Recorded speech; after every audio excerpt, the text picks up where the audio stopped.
वक़ाल अल्लाह तबारक व तआला फी शान हबीबी सल्लल्लाहु अलैहि वसल्लम इन्नल्लाह व मलाइकतहु युसल्लूना अलन नबी या अय्युहल्लज़ीना आमनू सल्लू अलैहि व सल्लिमू तस्लीमा।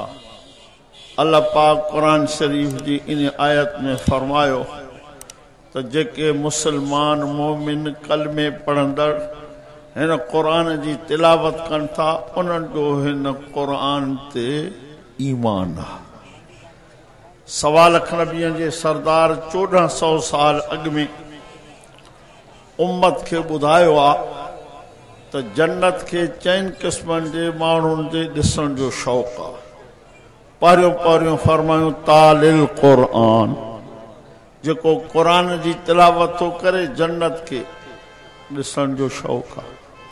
दुआ आहे त अल्लाह साईं तव्हां असांखे कुरान जे तिलावत करण जी तौफ़ीक़ अता फरमाए। वधीक नथा करे सघो त 3 दफ़ा रात जो कुल अल्लाह खे भेरो ॾियो। अल्लाह ताला तव्हांजे नामाए आमाल में कुरान करीम जे 30 सीपारनि जो सवाब लिखाईंदो। हबीब करीम ही फरमायो तो मुझो उम्मती सोमानी जी नमाज जमात सां पढ़े, सुबह जी नमाज जमात सां पढ़े, सजी रात सुतो पियो हुजे।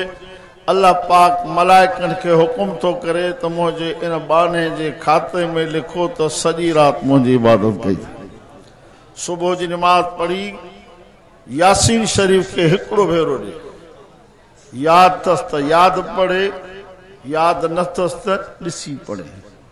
फरमायो त उन जे खाते में अल्लाह पाक कुरान करीम जे 10 ख़त्मन जो सवाब लिखाईंदो। दुआ है अल्लाह से तव्हां असांखे 5 वक्त नमाज पढ़ण जी, कुरान जे तिलावत जी तौफीक नसीब अता फरमाए। व आखिर दावाना अनिल हम्दुलिल्लाह रब्बिल आलमीन। या अल्लाह जेके मुश्किलात में फाथल इन मुश्किलात के अल्लाह आसान फरमा। या अल्लाह कर्जदारन के कर्ज लाहिन जी तौफीक अता फरमा। बे औलादन के नेक साले औलाद अता फरमा। हाजतमंदन जूं जायज हाजतूं पूरी फरमा।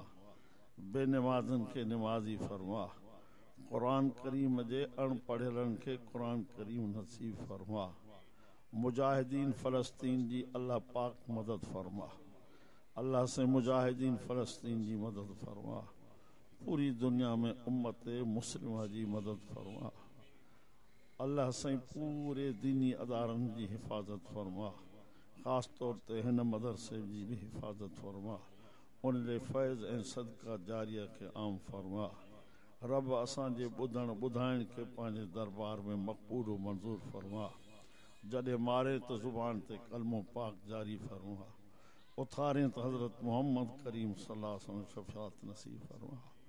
अज़ाब कबर, अज़ाब हशर, अज़ाब पुरसला, अज़ाब जहन्नम खां बचाए जन्नतुल फिरदौस में पंहिंजे फज़लो करम सां दाखिल करण फरमा।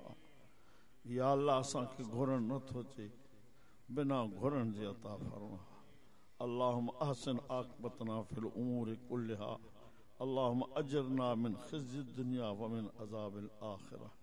अल्लाहुम्मा इन्ना अला ज़िक्रिक व शुक्रिक व हुस्न इबादतिक। अल्लाहुम्मा इन्ना नसअलुका मिन खैर मा सअलक मिन नबिय्यिका मुहम्मदिन सल्लल्लाहु अलैहि वसल्लम व नऊज़ु बिका मिन शर्रि मा इस्तआज़क मिन नबिय्यिका मुहम्मदिन सल्लल्लाहु अलैहि वसल्लम। अंतल मुस्तान व अलैकल बलाग। अल्लाहुम्मा अस्तुरना बिसित्रिकल जमील या सत्तार फिद दुनिया वल आखिरा। अल्लाहुम्मा अस्तुरना बिसित्रिकल जमील या सत्तार फिद दुनिया वल आखिरा।